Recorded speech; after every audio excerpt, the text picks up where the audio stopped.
நேயர்களுக்கு அன்பு வணக்கம். மீண்டும் ஒரு திரை விமர்சனம் நிகழ்ச்சியில் உங்கள் எல்லாருமே சந்திக்கிறதுல உள்ளபடி எனக்கு ரொம்ப சந்தோஷம். எப்படி இருக்கீங்க? நலமாக இருக்கீங்களா?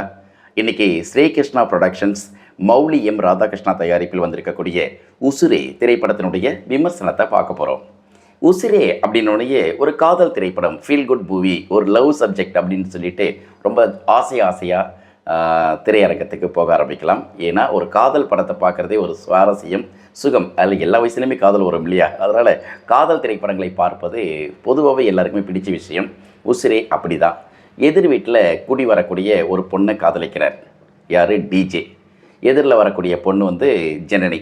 ஜனனி ஆரம்பத்தில் அந்த காதலை உதாசீனப்படுத்துகிறாங்க. எல்லா இடத்துலையும் பண்ணுற அதே வேலை தான், உதாசீனப்படுத்துகிறாங்க. அவங்க அம்மா ரொம்ப ரொம்ப ரஃப் அண்ட் டஃப். தன்னுடைய மகள்கிட்ட யாராவது சீனாங்கன்னா அடிக்கவே போயிடுவாங்க. அந்த மாதிரியான கேரக்டர். இந்த விஷயத்தில் மந்த்ரா வில்லியாவே காட்ட ஆரம்பிக்கிறாங்க. ஒரு கட்டத்தில் ஜனனி எதிர் வீட்டு பையன் டிஜே லவ் பண்ணுறனே தொடர்ச்சி அப்படின்னு சொல்லிட்டு லவ் அக்செப்ட் பண்ணிக்கிறாங்க. ஸோ லவ் அக்செப்ட் ஆனதுக்கப்புறம் தான் பிரச்சனையே ஆரம்பிக்குது. இவங்க காதலிச்சதுக்கப்புறம் கல்யாணம் பண்ணிக்கிறாங்களா இல்லையா, அவங்க அம்மா என்ன பண்ணாங்க அப்படிங்கிறத ஒரு சின்ன விஷயத்தை வச்சுக்கிட்டு ஒரு சின்ன 10 நிமிஷம் தான் சப்ஜெக்ட். கடைசியில் அந்த ட்விஸ்ட்டுக்காக ஒரு 2.5 மணி நேரத்தை நம்மளை ஏமாற்றி வச்சுருக்காங்க அப்படின்னு சொல்லலாம். ஆனால் பரவாயில்லை, படம் பார்க்குறதுக்கு ஒரு ஜாலியாக தான் இருக்குது. டிஜேவும் ஜனனியும் ரொம்ப கெமிஸ்ட்ரி ஒர்க் அவுட் ஆகுதுன்னே சொல்லலாம். ஏற்கனவே அசுரன் திரைப்படத்தில் கவனத்தை ஈர்த்த டிஜே இந்த படத்தில் ரொம்ப அழகாக நடிச்சிருக்கார் அப்படின்னே சொல்லலாம். அவருடைய அப்பா கேரக்டரில் கிரேன் மனோகர் நடிச்சிருக்கார். கிரேன் மனோகர் பொதுவாகவே ஒரு காமெடி நடிகராகவே நம்ம பார்ப்போம். ஒரு சில படங்களில் எங்கோ ஒரு இடத்துல அவர் கொஞ்சம் குணச்சித்திரம் பண்ணுவார். ஆனால் இந்த படத்தில் ரொம்ப அற்புதமாக நடிச்சிருக்கார். அவரை பயன்படுத்தியிருக்காங்க நல்லாவே.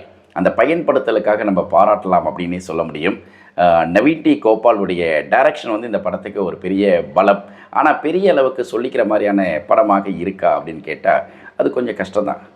இந்த படத்திற்கு ஒளிப்பதிவு பண்ணியிருக்கார் மாக்கி சாய். ரொம்ப அழகாக பண்ணியிருக்கார் அப்படின்னு சொல்கிறத விட, காதல் படத்துக்கு என்ன பெருசாக கேமரா பண்ணிட முடியும் அப்படின்னா, பாருங்கள் சார் நான் பண்ணியிருக்கேன் அப்படின்னு சொல்லிட்டு அழகாக பண்ணியிருக்கார். ஸோ நீங்கள் தேட்டரில் போய் பாருங்கள், அவருடைய ஒளிப்பதிவினுடைய நயமும் காதலும் புரிஞ்சிக்க முடியும்.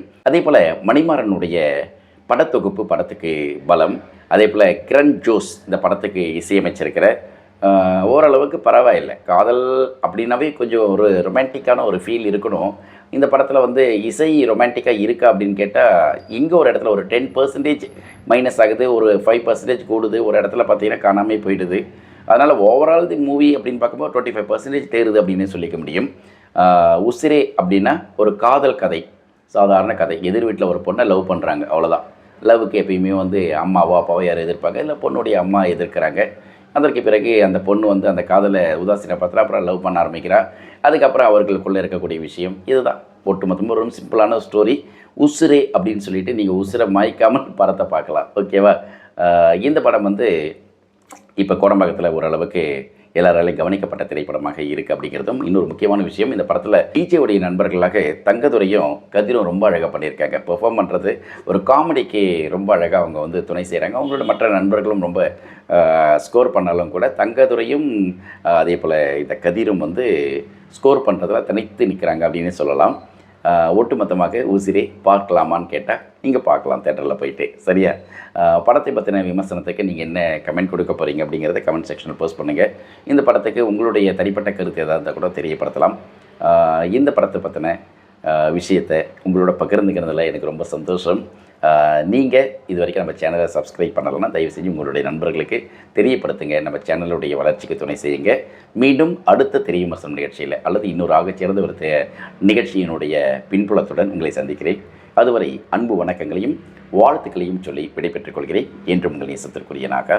See you. Bye-bye.